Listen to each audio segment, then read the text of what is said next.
expuesta, era ser como que me hubieran desnudado y arrojado a la plaza pública, así me sentí.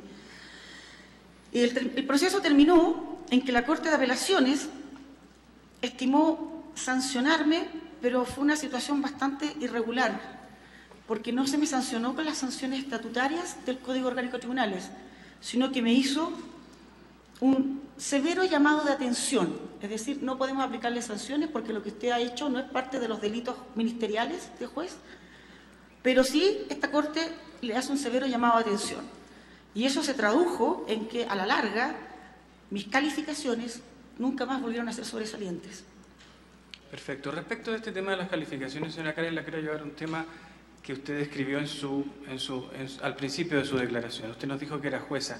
¿Esto viene de una historia personal? ¿Usted de cuándo viene esto? Bueno, yo les dije que era de origen palestino. Esto para mí es muy importante. Da la circunstancia que yo soy la hija mayor, la nieta mayor y la bisnieta mayor. Entonces, en cierta medida, hay una suerte de matriarcado, como que el matriarcado llega. Por lo tanto, siempre dirimía entre los primos, los conflictos familiares, las peleas, equitativamente repartía la bebida. Entonces, el sentido mío era siempre de poner un poco de orden en el caos. Por eso estudié Derecho y en primer año de Leyes dije, yo voy a ser jueza. Karen, la quiero llevar a otro tema. Tenemos algunos minutos más solamente. Cuénteme un poquito, quiero llevarla o que le relate la historia, ¿cómo han sido estos años para usted? Han sido años muy duros, muy dolorosos. La princesita tenía 4 años, la diablita tenía 3 años y la brujita chica tenía 8 años cuando me las quitaron. Las 2 más chicas todavía dormían conmigo en la cama. La más pequeña estaba empezando a dejar los pañales nocturnos. Y ser privada de criar a tus propias hijas, las que tuviste en tu vientre, las que pariste, las que amamantaste, es una cosa que no la puedo explicar. No sé cómo explicar el dolor de eso. El tener que verlas con cierta periodicidad según las visitas y las pobres no podían entender por qué no se podían volver conmigo, pero mamá me decían, ¿por qué? ¿Cuándo nos vas a venir a buscar? ¿Cuándo nos vas a llevar? Y yo le decía, ¿cómo les explico a mis hijas que yo no he cometido ningún delito? Que no he cometido ningún delito. No tenía cómo explicarle a mi hijita, no puedo vivir con ustedes porque ciertas personas de la Corte Suprema dijeron que yo era un peligro para ustedes y no podía decirle porque soy lesbiana. O sea, fue muy doloroso. Mi frustración, el ser mujer, el ser madre, es parte de mi identidad. Y al privarme la situación, al privarme mis hijas, me desmembran, me dejan sin la mitad de mi identidad, me destruyen en mi identidad de persona. Karen, mucho dolor, mucha pena, mucho llanto. Han pasado varios años desde que sucedió esto. Cuéntenos un poquito la pérdida, ¿qué ha significado eso para usted? Bueno, de partida las cosas, la convivencia diaria, la posibilidad de enseñarles los hábitos, la cultura, la tradición, la religión y cosas que son, no sé, pues para las que son mamás yo creo que las pueden entender. La pérdida del primer diente de mi princesita, la pérdida del primer diente de mi diablita, las primeras letras, el primer día de clase, el tránsito de niñas a señoritas, no estar presente en ese momento en que se hacen mujeres. O sea, ahí uno tiene que estar como mamá presente. Me he perdido todo eso, la primera fiesta de mi hija mayor, su primer noviazgo. Karen. No sé, no lo puedo explicar, o sea, yo no puedo decir, no puedo graficar el dolor que se siente. Cuénteme, Karen, ¿quién es ella? Ella es mi hija mayor, la brujita chica. Ahí estamos en la región donde vive mi hijo en la universidad. Fuimos a verlo este verano, en febrero. Estuvimos con él todas. Y le tomamos esa foto en un parque nacional que hay cerca de él. Muchas gracias. ¿Quién es ella, Karen? Ella es mi hija de mi adoración, la princesita, la que tiene 13 años. Esa foto fue tomada hace 1 mes y medio atrás, en Santiago para las vacaciones de otoño. Muchas gracias. ¿Quién es ella, Karen? Ella es mi diablita, mi guagua, ella es mi bebé. Esa es mi hija de la madurez, la tuve ya mayor. Esas son como están ahora. Esa foto fue tomada hace 1 mes y medio atrás. Perfecto. Finalmente, Karen, para concluir, ¿hay algo más que desea agregar a esta corte? Bueno, señores magistrados, la humillación que he sentido como mujer, el estigma que se me ha puesto de que una mujer madre no puede ser lesbiana o que una lesbiana no puede criar a sus propios hijos, no se los puedo explicar. He sido destruida en mi identidad, en mi dignidad. Y para mí, el solo hecho de estar aquí ante ustedes y que ustedes me estén mirando, ya para mí constituye parte de reparar mi dignidad. Quiero volver a ser quiero volver a estar íntegra. Eso por una parte. Por otra, el enorme daño que se nos causó a mi familia. Éramos una familia absolutamente normal. Un niño, 3 niñas, un gato, un perro, una perra, una casa. Teníamos proyectos como familia, teníamos sueños como familia. Y todo eso fue destruido, borrado, por una resolución de la excelentísima Corte Suprema de mi país, quien estimó que yo estaba inhabilitada para criar a mis hijas. Somos una familia que, a pesar de todo este dolor y todo lo que nos cuesta estar juntos, mantenemos firmes nuestros vínculos. Ojalá que esto se repare, el daño a nuestra familia, el estigma que se ha puesto a nuestra familia. Y finalmente, ojalá que esto no vuelva a pasar nunca más en mi país. Ojalá que esta jurisprudencia que asentó la Corte Suprema de Chile se elimine. Eso es lo que podría yo pedir o decir a la Corte. Muchas gracias, Karen. Nada más por esta parte, su señoría. Muchas gracias, abogado Escobar Opaso. Muchísimas gracias, señora Karen Atala, por sus respuestas y su declaración. A continuación, entonces, doy la palabra a la representación del Estado para que se sirvan formular las preguntas que quisieran plantear, y yo le pregunto a su vez al Estado quién formularía las interrogantes. Por favor. Las preguntas las formularé yo, el agente del Estado, Miguel Ángel González. Primero que nada, muy buenos días a la Honorable Corte, a los miembros de la Honorable Comisión, a los representantes de las presuntas víctimas y a todas las personas que están siguiendo esta audiencia. A nosotros nos interesa hacer algunas preguntas vinculadas con la relación que ha tenido el proceso de tuición con la carrera de la jueza Atala. En ese sentido, quisiéramos partir preguntándole si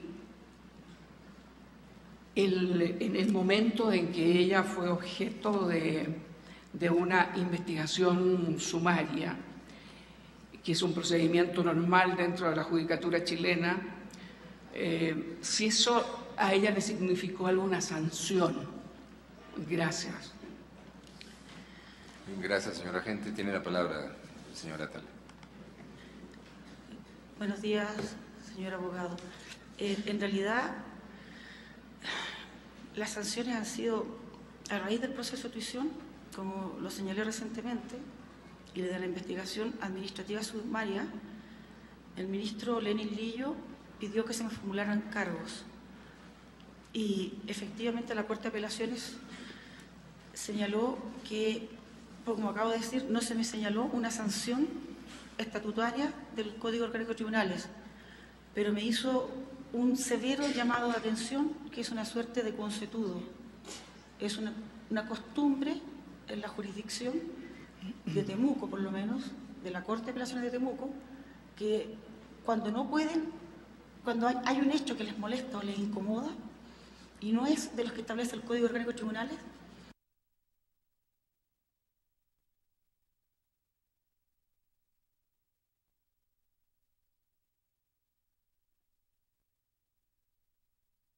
de atención. Y eso significa, no te podemos sancionar, pero te tenemos en entredicho. Muchas gracias. Siguiendo con este mismo tema, la presunta víctima ha señalado de que ha tenido problemas de calificaciones porque nunca ha tenido calificaciones sobresalientes. Lo que nos gustaría que nos dijera la jueza si ella se ha mantenido estancada en su carrera profesional o se ha ido subiendo en el escalafón de manera normal. Gracias. Objetivamente, he subido 2 grados. Era jueza oral de Villarrica, que es simple comuna. Luego ascendí. La reforma procesal penal en Chile se implementó a partir del año 2000. Por lo tanto, se implementó en 2 regiones piloto, la 9ª y la 4ª. Y después se fue siendo extensiva a otras regiones periféricas para terminar el año 2005 en la región metropolitana. Mi idea siempre fue con mi ex marido volvernos a Santiago después de unos años, porque en Santiago están los mejores colegios, las mejores universidades, la mejor salud, como pasa en los países latinoamericanos. Entonces, dentro de ese proyecto, cuando se abre la reforma procesal penal en la 5ª región, yo postulé a un peldaño más, que es capital de provincia. Se abrieron todos los concursos nuevos, más o menos de haber sido una dotación, yo pienso, fácil, 50 o 60 cargos de jueces en esa región, tanto de asiento de corte como en la ciudad de Valparaíso, y simples comunes y capital. Y postulé varias ternas y quedé solamente en la de los Andes porque prácticamente no fue muy cotizada. Significó un ascenso para mi carrera, es cierto. Después, cuando llegó la reforma procesal a Santiago de Chile, fueron 15 juzgados de garantía, 7 juzgados orales. Cada juzgado de garantía, mínimo 6 jueces, máximo 8 jueces. Cada juzgado oral, aproximadamente entre 4 a 6 jueces. Postulé a todos los cargos y perdí todas las ternas. Y en la última terna tuve que ir a hablar para decir, por favor, pónganme en terna, y logré ir en terna para el 14 juzgado de garantía de Santiago. O sea, partió el primero, el segundo, el tercero, el cuarto, el final. Es decir, es cierto, fui ascendida, pero con mucho esfuerzo. Y respecto de mis calificaciones, a veces, cuando llego, una vez o 2 veces me pusieron sobresaliente después de estos hechos, pero yo noto que les incomoda la circunstancia, por ejemplo, que viva pidiendo permiso para ir a ver a mis hijas. Permiso, me hacen ir una serie de complicaciones. Entonces, siempre mis calificaciones no son malas, pero son de lista muy buena, pero no sobresaliente. Muchas gracias. En esa misma época en que ocurrió el juicio en Temuco, queríamos que nos explicara la magistrada si su superior jerárquico en el momento, que era la Corte de Apelaciones de Temuco, ¿cuál fue el fallo respecto de la tuición de esa Corte? Gracias. El fallo de la tuición de la Corte fue confirmando el fallo de primera instancia que me concedía la tuición a mí y de mis hijas, con declaración de que la tuición de las niñas López Atala le corresponde a su madre, Jacqueline Karen Atala Refo. Participó constituyendo esa sala de la Corte de Apelaciones 2 ministros que no me recuerdo el nombre, y la fiscal judicial, doña Tatiana Román Beltramín, que era fiscal judicial nombrada hacía muy poco tiempo, tal vez 1 año, pero que ella se había desempeñado toda su vida como jueza de menores. Y ella fue la que redactó el fallo. Muchísimas gracias. A nosotros nos interesaría, por último, una pregunta respecto de si la presunta víctima cree que la opción personal debe sobreponerse, superponerse, privilegiarse al interés superior del niño. Gracias. Perdón, hay una objeción por parte de la representación de la presunta víctima. ¿Tiene la palabra? Muchas gracias, señor presidente. De conformidad a lo dispuesto en el artículo 52, número 4, consideramos que la pregunta es impertinente para la señora Karen Atala. Ella es testigo, ella no es perito, y por lo tanto el objeto de su declaración está muy precisado por la resolución que convoca a nuestra testigo a esta audiencia. Ese tema es propio de un perito, no es propio de un testigo como es la señora Karen Atala y por lo tanto escapa de su ámbito de competencia y por lo tanto respecto de ella es impertinente, más no de un perito que todos sabemos que vendrán en la tarde y podrá hacerse esa pregunta a los peritos, pero es impertinente respecto de la señora Karen Atala. Gracias, señor presidente.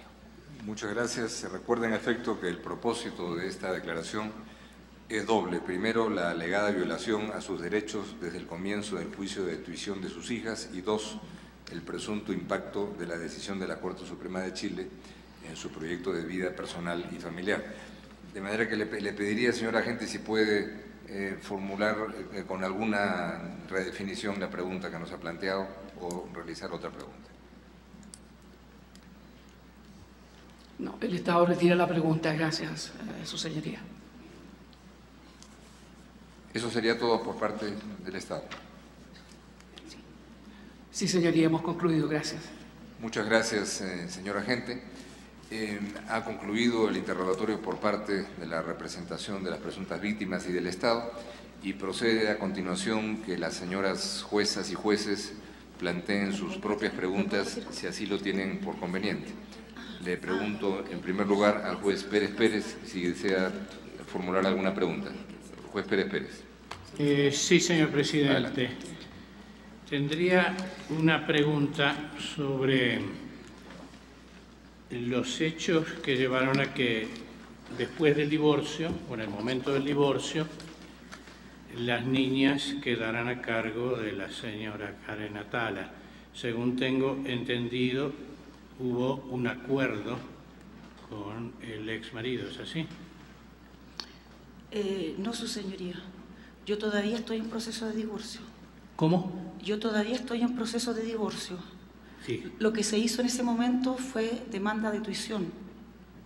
El divorcio se demandó el año 2007. Ajá. Está todavía vigente ese juicio. Entonces no teníamos la información completa, señor presidente, o exacta, porque acá nos dice que en el marzo de 2002 la señora Atala y el señor López disolvieron su matrimonio. ¿Eso no es así? No es disolvimos. Nos separamos de hecho. Fue separación de hecho. Y también la información que tenemos acá dice, acordando que la señora Atala mantendría la tuición y cuidado de las tres hijas en Villarrica. Sí, eso fue un acuerdo que hicimos de palabra. Estábamos separados de hecho prácticamente un año, del año 2001. Fuimos a un mediador familiar, un terapeuta familiar, y ante el terapeuta familiar acordamos eso como mediador. Pero fue un acuerdo, un pacto de caballeros, por así decirlo. No, se acordó así, y Jaime iba a ir a ver a las niñas los fines de semana, fin de semana por medio, cuando quisiera ir a verlo, porque él vivía en Temuco, yo vivía en Villarrica con las niñas en nuestra casa. De hecho, esa casa todavía la tengo. Entonces, se transó a este mediador familiar privado, personal, esa solución y duró todo el 2001 y el 2002 se empezó a ensayar bien y el 2003 me demandó, pero fue separación de hecho. El divorcio de hecho, cuando nos separamos con mi exmarido, en Chile no había todavía ley de divorcio. El divorcio vino en el 2005. Muy bien. También indicaba régimen de visita semanal a la casa del señor López en Temuco. Sí. ¿Es así? ¿Eso es así? Sí, tal cual. Eso fue una mediación en que se estableció, establecimos un amplio régimen de visita para el señor López. Fin de semana por medio y el otro fin de semana sí podía ir. Yo le pasaba a mi casa, puerta cerrada, y yo me iba a Santiago, o las niñas se iban a su casa a Temuco. Y funcionó perfectamente durante prácticamente 2 años, como le digo. Señora, su traslado a Santiago se produjo después de 2005. Sí, el 2005 fue el traslado a Santiago. El 2005. El 2003 a los Andes. Cuando me trasladé a los Andes, yo tenía la custodia de las niñas. Estaban conmigo. Yo arrendé en los Andes una casa enorme para estar con todos mis hijos, una casa que tenía 5 habitaciones. Y las niñas estaban matriculadas en el colegio alemán de allá, porque venían del colegio alemán de Villarrica. Estaban matriculadas, habíamos tenido la entrevista respectiva y habíamos hasta comprado los pasajes en avión.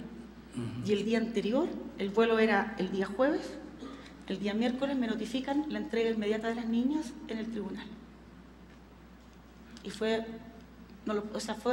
tuición provisoria. Una medida inmediata de tuición provisoria. Y bueno, yo me fui a los Andes y todo el 2003 las niñas estuvieron con el régimen de tuición provisoria. Hasta mayo del 2004, cuando falló la Corte Suprema consolidando la tuición al padre. Entonces, durante todo el 2003 y hasta mayo del 2004, yo ya estaba en los Andes trabajando y siempre pensé que iba a recuperar a las niñas. De hecho, el fallo de primera instancia me las dio. Entonces, yo pedí la entrega inmediata a las niñas y el padre dijo, están en el colegio, les falta un mes para terminar, se las entrego a finales de diciembre. Perfecto, dije yo, que terminan el colegio.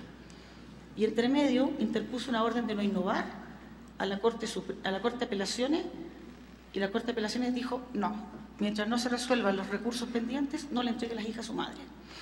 Después gané la segunda instancia, que creo que fue en abril del 2004. También pedí que se me entregaran las niñas. La misma excusa, ya están matriculadas en el colegio. Y yo digo, pero tengo matrícula en los Andes, están listas para que se vayan. Pide otra orden de no innovar, pero a la Corte Suprema, por el recurso de queja, y la Corte Suprema dice, statu quo, que se mantenga. Y así no recuperé mis hijas. Y ya estaba en los Andes, y ya cuando llegaron, me vine. Mi pregunta, esta ya ha sido contestada, querría bien, formularle otra, que es, ¿qué distancia hay entre los Andes y Temuco?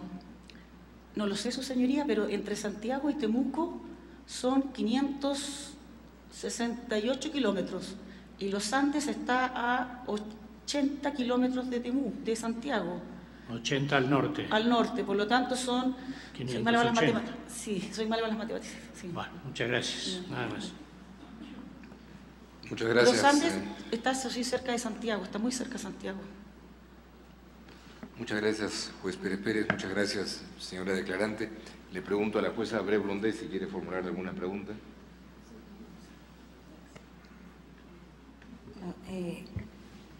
Usted señala que la custodia la tiene el señor López, ¿verdad? Sí está establecido. En esa custodia, ¿qué derecho de visita tiene usted? Se estableció un derecho de visita quincenal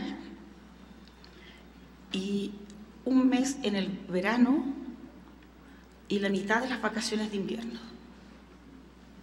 Ese es el derecho de visita que tengo regulado. Quincenal, desde el viernes, desde las 3 de la tarde hasta el domingo, 7 de la tarde. ¿Y el señor López cumple? El señor López cumple estrictamente lo justo y necesario que sale el fallo. Es decir, si yo voy a Temuco fuera del fin de semana que me corresponda porque tuve que ir a un curso de la Academia Judicial o porque me llamaron a constituirme en algún efecto allá, no me las deja ver. ¿Usted sigue con su cargo de jueza en Santiago de Chile? Sigo en mi cargo de jueza Santiago de Chile. Muy bien. Muchas gracias, jueza Abreu Blondé. Jueza May Macaulay, adelante. Espere, su señoría.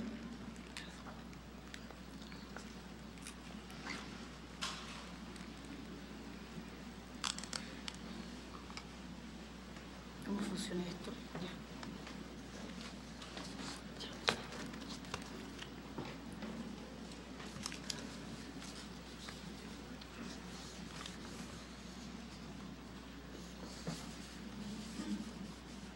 ¿Alguien puede decir cómo? ¿Dónde funciona? ¿En qué línea? Ahí está en el canal. ¿Pero en qué línea se va a hablar? En las... Hello, shall I say something? Could you try? Translate?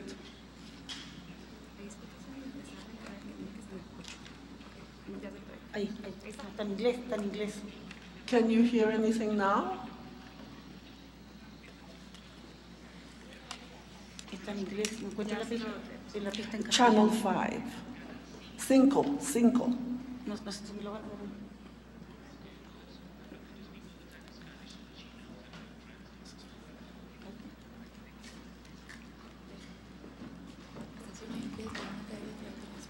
Perfecto. ¿Sí? Sí.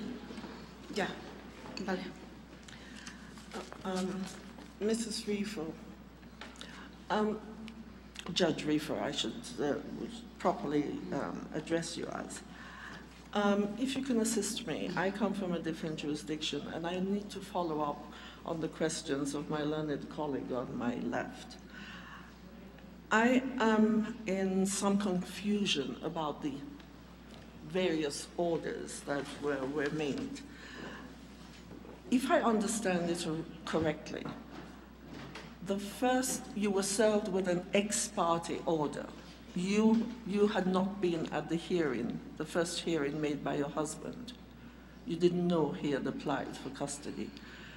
And then you went to court, and the Court of Appeal retained your custody. But then he appealed. Did he appeal this substantive order of custody, or was there something about some procedural mix-up or some procedural misdeed by one of the courts that they were not supposed to deal with the substantive matter, but they did so? Was that the Court of Appeal or was that the Supreme Court? And if it was the Supreme Court, could you explain to me why they should not have dealt with the substantive matter if it was an appeal against the order giving your husband custody? I must admit, I'm a little bit confused about all those processes. Señor Presidente, perdón. ¿Lo entendiste? Generalmente, muchos... No se preocupe. Generalmente el sistema jurídico chileno no es muy entendido por el resto de los jueces del mundo. Primero, efectivamente, como me preguntó el don juez Pérez, cuando nos separamos con Jaime, recurrimos a un mediador familiar que era un terapeuta de pareja y acordamos de palabra que yo me iba a quedar con las niñas. Cuando inicio mi convivencia con mi pareja Emma, él interpone la demanda de tuición en primera instancia en el juzgado de menores de la jurisdicción donde residen las niñas. Ese es el tribunal del fondo. Falló la causa a favor mío. Jaime López apeló de la sentencia definitiva argumentando elementos de fondo. El primer elemento de fondo que puso, y que fue el único, fue que la madre no estaba habilitada para ejercer la tuición de las hijas porque era lesbiana y vivía bajo el mismo techo en que criaba a sus hijas con su pareja mujer. Y que eso a las niñas les había producido graves conflictos de roles sexuales. Eso fue más o menos su argumento. Cosa que no fue efectivo, no era efectivo porque los peritajes dijeron que las niñas tenían confusión, tenían claro, y además que la figura del padre es insustituible. Entonces, la Corte de Apelaciones, se escuchó los alegatos de los dos abogados, demandante y demandado, estimó que no había causal para revocar la sentencia, que el fallo había sido apreciado conforme a las normas de la apreciación en conciencia, que era el estándar de convicción en esa época. Porque esto fue antes de la reforma a los tribunales de familia, que fue el año 2007. Todo esto pasó el 2003. Entonces el juez era una suerte de juez inquisidor, que él pide las pruebas. El juez inquisidor tiene el impulso procesal. Entonces él pedía las pruebas y me pedía pruebas a mí y él no se las pedía. Y la otra se aportaba por las partes como adicional. Quedó la sentencia firme y ejecutoriada de la Corte de Apelaciones. Ahí muere la instancia y termina el juicio.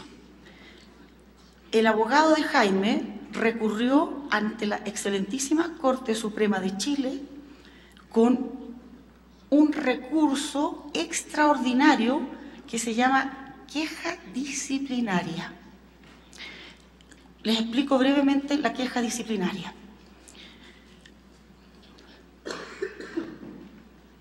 El Poder Judicial chileno se constituye en 1900.